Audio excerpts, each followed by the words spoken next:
Freddie Mansion's ghosts. Everyone loves ghost stories, and I love telling them. Splendid. Today, let me share a tale about Freddie and Theo. In this long story, we'll delve deeper into the world of ghosts. If you're ready, I'm opening the Devil's Book. Chapter 1. Can You Escape Death? In the early 1900s, in the United States of America, Freddie and Theo were close friends. Two adventurous young men working as miners in an underground gold mine far from their hometown. Both were certain they would be rich one day, and I knew they would be. Freddie and Theo spent their days underground, dreaming of the wealth they would one day achieve. As they dug deeper into the earth and their dreams, something unexpected happened. The ground shifted like an avalanche. The mine collapsed, burying the workers alive. But the two young men survived. They were badly injured but alive. A massive boulder had slid into place above the ledge where they had fallen, shielding them. In that moment, the two of them blacked out.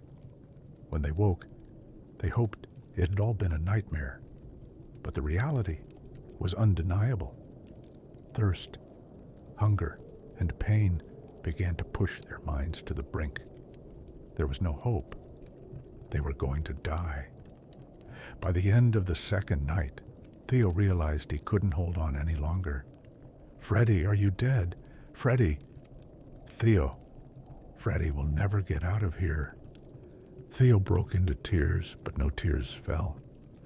Realizing crying was pointless, he continued speaking. "Freddie, I have one last request. You're more than just a friend to me. Believe me, when we stand before God, I'll tell him it was me who made you do this." Freddie didn't know how to respond. He was tense, unsure what to say. Instead, he waited for his friend to keep talking. Freddie, are you dead?" "No," Freddie replied. "Freddie, please, kill me. I can't take it anymore." Before Theo could finish his sentence, Freddie burst into a fit of uncontrollable laughter. Theo tried to continue speaking, but Freddie's laughter wouldn't stop. And that's when I heard Freddie's voice. With that laughter, I became part of their story. Chapter 2. Announce the new savior, Devil Christ. Freddie's laughter hadn't yet subsided when something, descended into the dim pit from the dark shaft above. A strikingly handsome figure was making his way toward the ledge they were trapped on. That's me, by the way. The young men froze as they saw this impossibly handsome figure emerging from the shadows. A storm of emotion swirled in that cramped space. Hope, joy, fear, and, oddly enough, envy. The envy was for my looks, of course. The rest, silly, fleeting thoughts like, could this be our way out? Is he here to save us? How could anyone even get down here? As I descended gracefully with my extraordinary good looks, I spoke. "Theo, Freddie thought you were going to ask him for something, to avoid dying a virgin. He figured you'd beg for one last romp." The two young men said nothing. They didn't move. I stopped, taking a moment to look at each of them in turn. What I felt wasn't pity. It was disgust.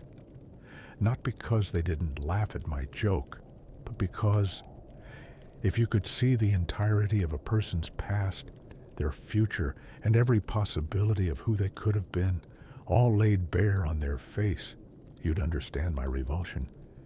And yet, despite knowing all that, I couldn't simply leave. I had come here on impulse, with no plan beyond offering them hope. So, I did what I do best in this world. I bargained. Chapter 3. The nightmare arrives. 10 years passed. Theo and Freddie had become incredibly wealthy and content aristocrats. They built families in neighboring mansions. And yes, Theo was no longer a virgin, if you must know. They never spoke about the day the mine collapsed. To them, it was like a dream, vivid but unreal. Was the one who saved them really the devil? Was their pact genuine?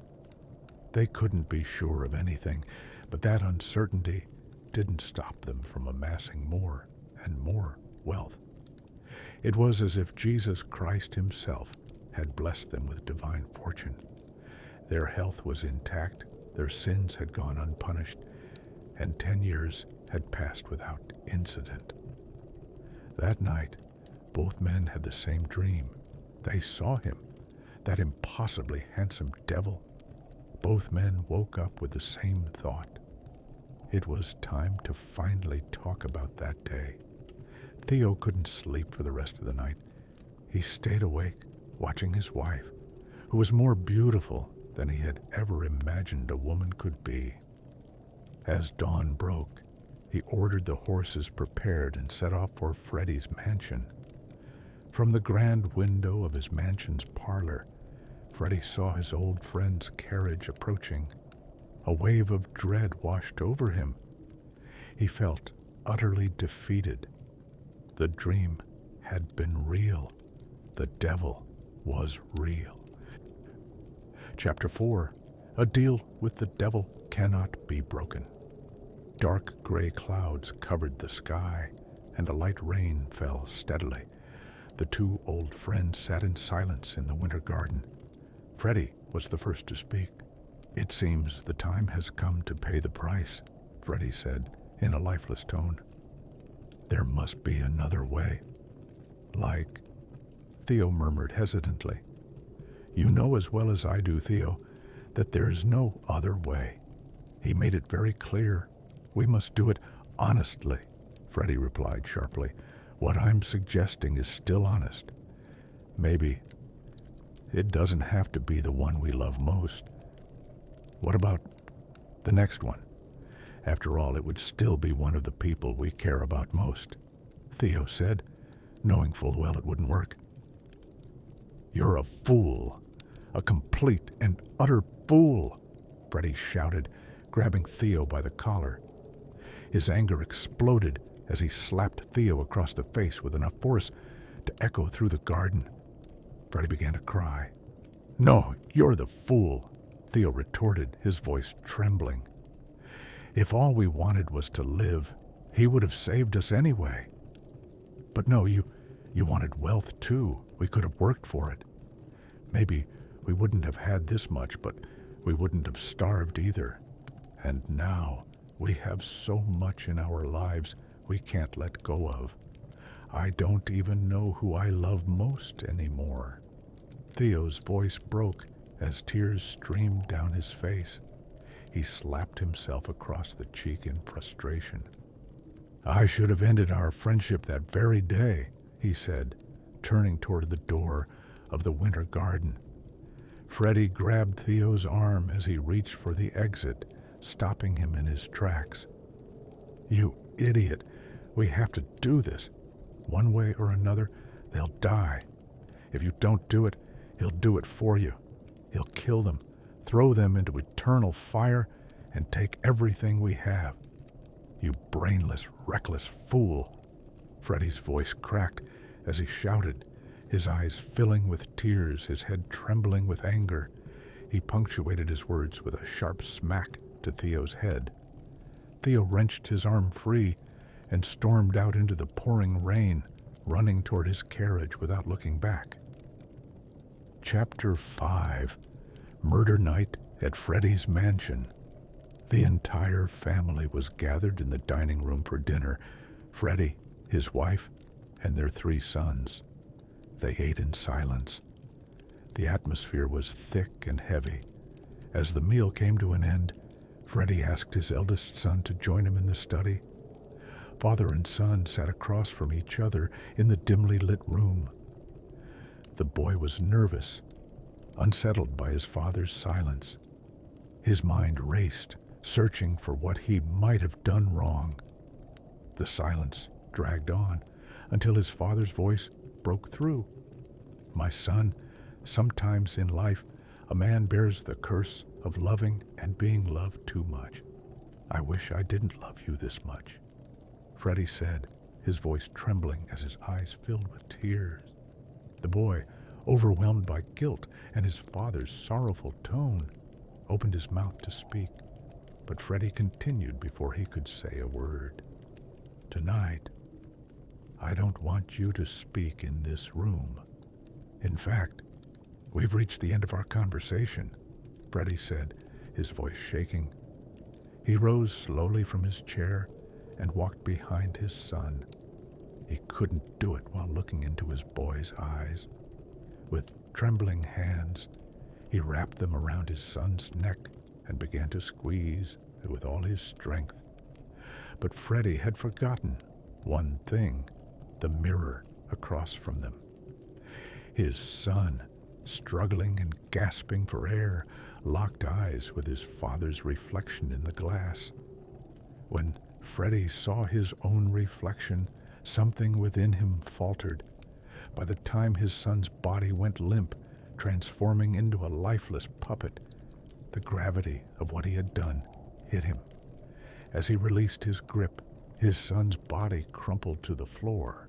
It was a mistake, a terrible, irreversible mistake. Chapter 6. Murder Night at Theo's Mansion. Theo's beautiful wife tucked their 2 daughters into bed before heading to the master bedroom. She sat at her vanity, loosening her hair. As she began brushing it, Theo entered the room and gently took the brush from her hand. Now it was Theo brushing his wife's hair as she sat before the mirror. The room was quiet, the only sound the rhythmic strokes of the brush. But then, Theo's attention shifted to the faint ticking of the clock. Glancing at it, he saw that there were only 2 hours left until midnight. His face turned ashen, and a wave of nausea hit him. They climbed into bed in silence. Theo lay beside his wife, watching her until she drifted into a deep sleep. As the sound of her steady breathing filled the room, Theo knew the time had come. Chapter 7. The Hour of Regret. Freddie's wife was startled by the sound of galloping hooves and rushed to the window. To her surprise, the unexpected guest was Theo. His disheveled appearance confused her, but she refrained from meddling in the men's affairs. Theo, on the other hand, was equally shocked to see her alive and well. But he didn't dwell on it. The woman informed him that her husband was in the study and accompanied him to the door. Before Theo opened it, he thanked her and watched her walk back toward the living room, his eyes following her until she disappeared from sight. When she was out of view, Theo opened the study door and froze at the scene before him. Freddie was crouched over the lifeless body of his son, head bowed in silence. Without looking up, Freddie acknowledged Theo with a small nod. Theo said nothing. Instead, he slowly sank to the floor beside his friend.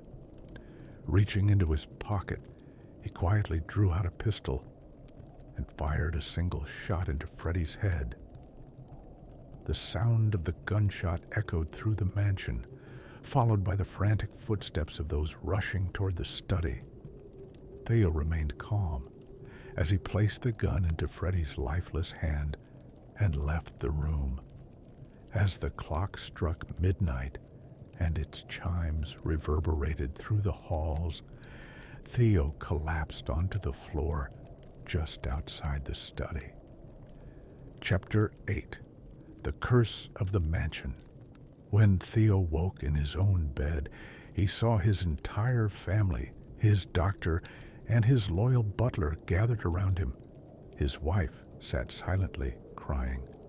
Theo felt the same way he had the day the mine collapsed, wishing it was all just a dream. When his wife noticed his eyes opening, she rushed to his side with a mix of relief and excitement, bombarding him with question after question. Theo could hear her words, but couldn't make sense of them. For weeks, the townsfolk and nearby villagers couldn't stop talking about the tragedy, a father killing his son, followed by his supposed suicide. Everyone came up with their own explanation for what had happened. The most popular theory, the mansion was cursed. Even Freddie's wife searched for a logical reason but found none. In truth, she didn't dwell on it too much. As usual, she refrained from meddling in men's affairs. Like most others, she eventually concluded that the mansion itself was cursed. Freddie was buried in the mansion's garden. His widow decided to sell everything her late husband had left behind and return to her birthplace with her surviving children. But everything Freddie's wife put up for sale was quietly purchased by Theo. The first thing Theo bought was the cursed mansion, which also housed his friend's grave. People assumed Theo was simply fulfilling his duties as a loyal friend, offering support to Freddie's grieving family in every way he could. Despite the months that had passed since the night of the murder, Theo remained in mourning. He neglected his family and work, spending all his time locked away in his study. One day he emerged from the study and told his wife, "I've decided we're moving to Freddie's mansion." His wife, terrified of the cursed mansion, tried everything she could to change his mind. But Theo was resolute. They sold their home and moved into their new residence. On the anniversary of Freddie and his son's deaths, Theo and his family officially settled into the cursed mansion. Chapter 9. The Ghost's Visit. Theo stood in the same spot as a year ago, just outside the study door at the same time of night. When he stepped inside, he found Freddie and his puppet-like son exactly as they had been. He closed the door behind him and repeated everything he had done that fateful night. Quietly, he drew his pistol and fired at his friend's head. The sound of the gunshot startled Theo back to reality, leaving him confused. The puppet had vanished, but standing before him, exactly as he had been that night, was Freddie, the person Theo had loved most in the world. Hearing the gunshot, Theo's wife assumed the worst.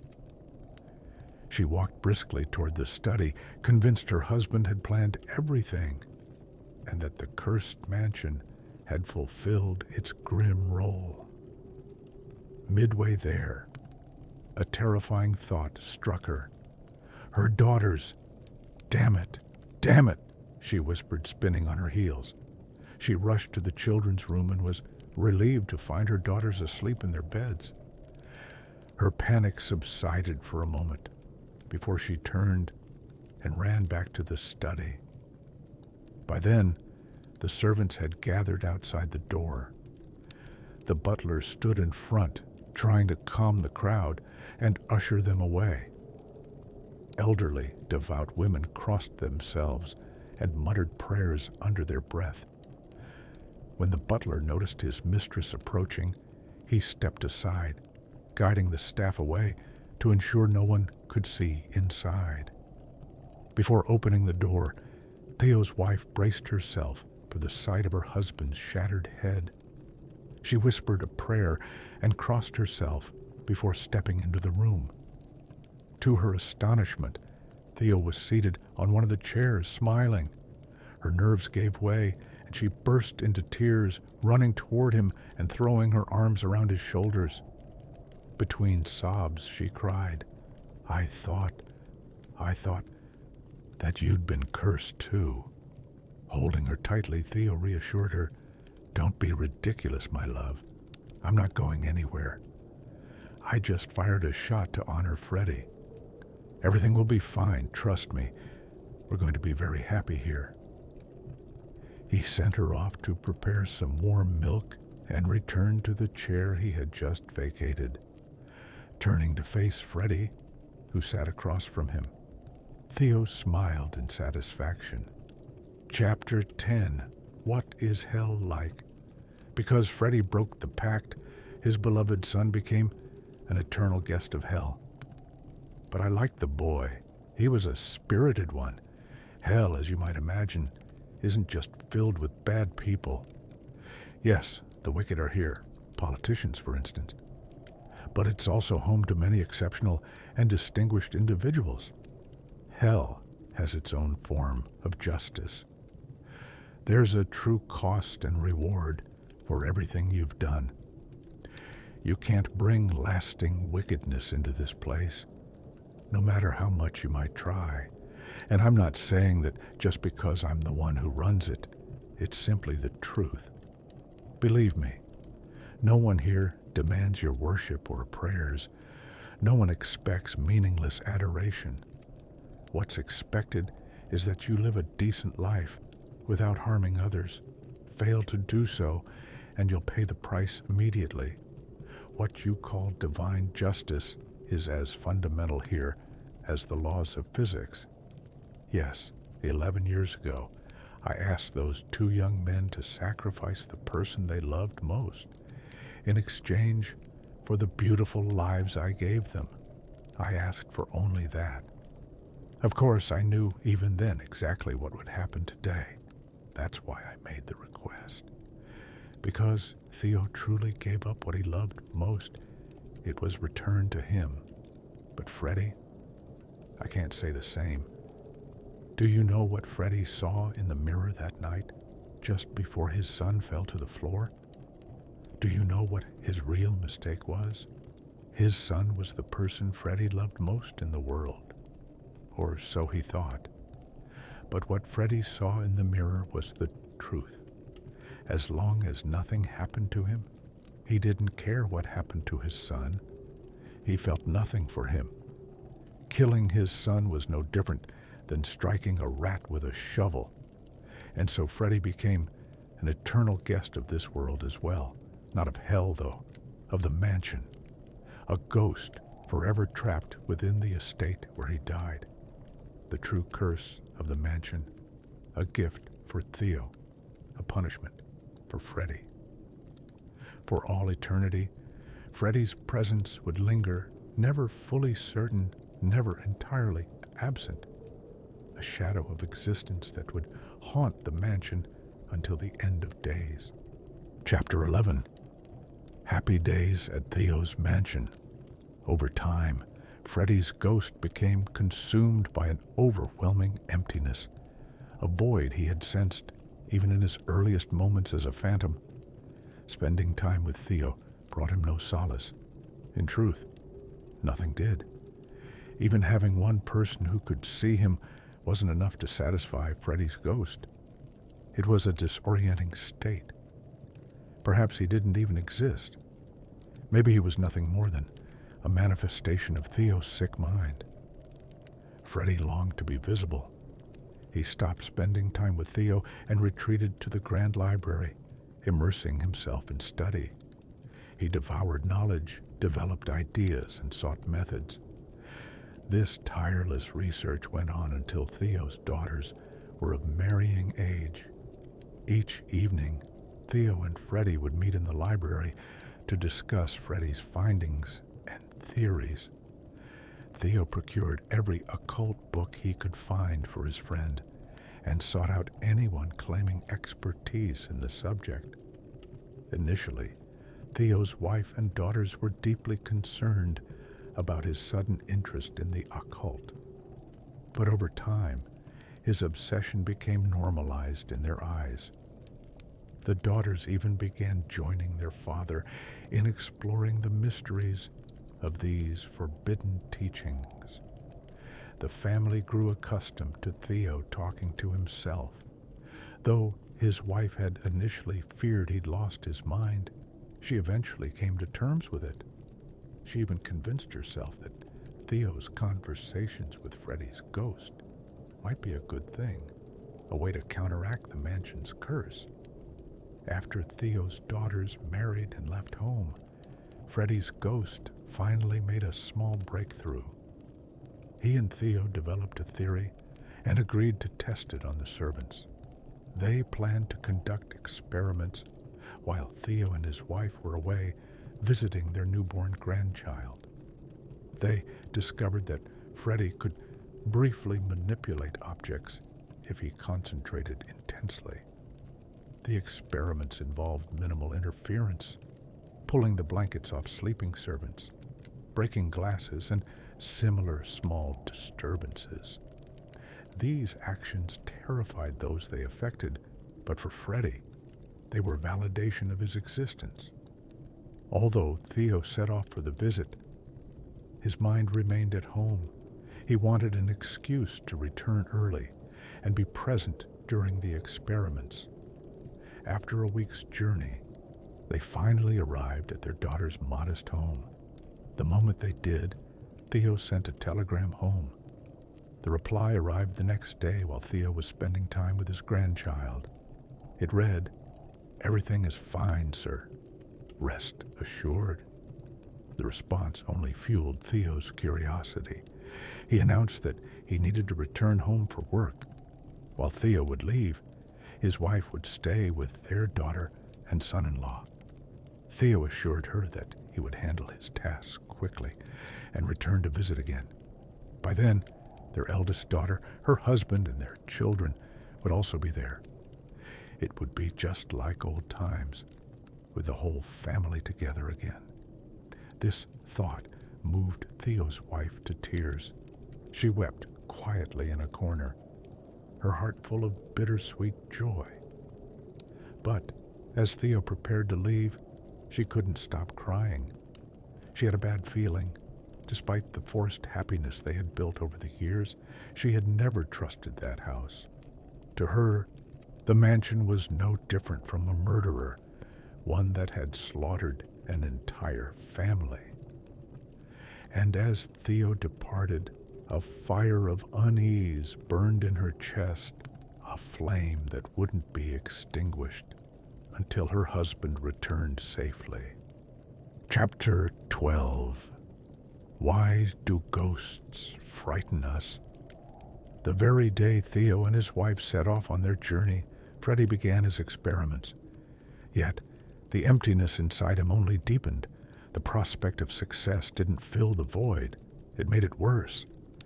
Even this tiny fraction of his eternal existence had turned his life into something far worse than hell.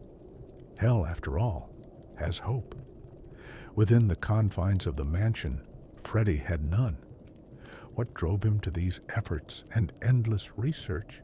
The answer was simple. It was Freddie's character that fueled his determination. A narcissistic, insatiable ghost, Freddie was his own hell. To make the experiment more effective, Freddie started on the very night the homeowners had left. That first night, he targeted the easiest prey, the devout, elderly women.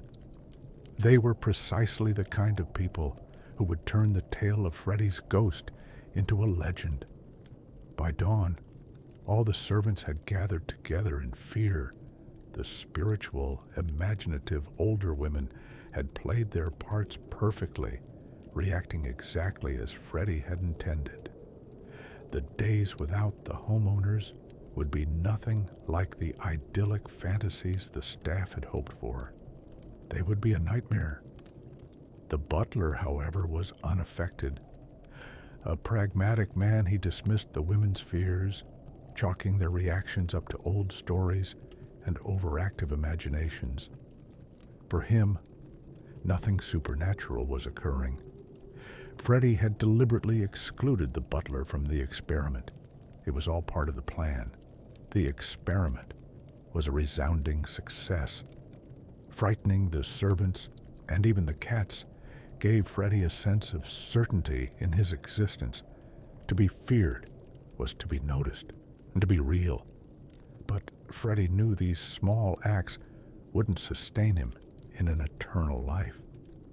He was a mere whisper of a presence, something too easily denied. As the years passed, especially after the 2000s, he feared that no one would care about these abstract phenomena anymore. people would doubt even the existence of the devil himself, whom Freddie had seen with his own eyes. Perhaps his experiments could save those days, but Freddie was wise enough to foresee that a century from now, his worst fears would come true. Acting without Theo's knowledge, Freddie began devising experiments for the future and immediately put them into practice. What started as harmless, mischievous pranks escalated into acts of cruelty. He set the curtains ablaze. He burned the face of a young maid. He shattered a heavy vase over the head of an elderly servant woman.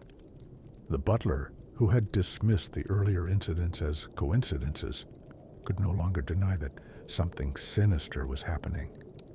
He resolved to send an urgent telegram to the homeowners. As the night wore on, Freddie's horrific deeds continued. The butler prepared to head to town to send the telegram, but just as he stepped outside, he heard the sound of an approaching carriage. It was the homeowners returning. The servants, who had endured a night of terror, breathed a collective sigh of relief. Chapter 13. The Ghosts of Freddie Mansion. Throughout the journey, Theo was impatient, but as soon as the mansion came into view, his excitement became uncontrollable.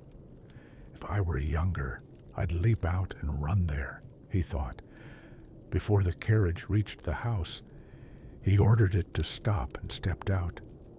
His eyes sparkled with longing as he gazed at the mansion. Walking briskly toward the door, he didn't notice the butler running to meet him. The butler greeted his master and tried to explain something, but Theo, overcome with excitement, silenced him and continued walking. As he approached the door, his heart raced. But when he reached the entrance, the sight of the servants waiting outside to greet him brought him to a halt. The servants looked like they had returned from a battlefield, injured, their appearances grotesque. The house itself resembled a macabre circus. Theo turned to the butler in anger, demanding an explanation. Why hadn't he been informed?